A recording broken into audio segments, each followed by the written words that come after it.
कळवण बसस्थानकात वयस्कर व्यक्तीचा आढळला मृतदेह. सोबत असणाऱ्या महिलेला कळवण पोलिसांनी चौकशीसाठी घेतले ताब्यात.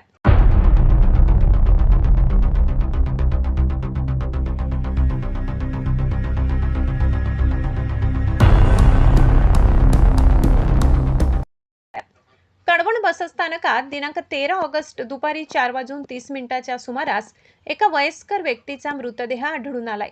प्रवाशांनी त्वरित या घटनेसंदर्भात कळवण पोलिसांना संपर्क केला असता कळवण पोलीस घटनास्थळी दाखल होऊन मृत व्यक्तीची शहानिशा केली असता पोलिसांना मिळालेल्या माहितीनुसार मयताचे नाव बाळू नानाजी गरुड, राहणार भाक्षी रोड, सटाणा असल्याची माहिती मिळत आहे. कळवण पोलिसांनी सदर घटनेची चौकशी करत असताना मयत व्यक्ती सोबत प्रवास करणाऱ्या एका महिलेला संशयित म्हणून चौकशीसाठी ताब्यात घेतले आहे. या मयत व्यक्तीसोबत प्रवास करणारी महिला कोण, या व्यक्तीचा मृत्यू का आणि कसा झाला याचा शोध कळवण पोलीस करीत आहेत. महाराष्ट्र माझा न्यूजसाठी तालुका प्रतिनिधी भगवान खरे, कळवण.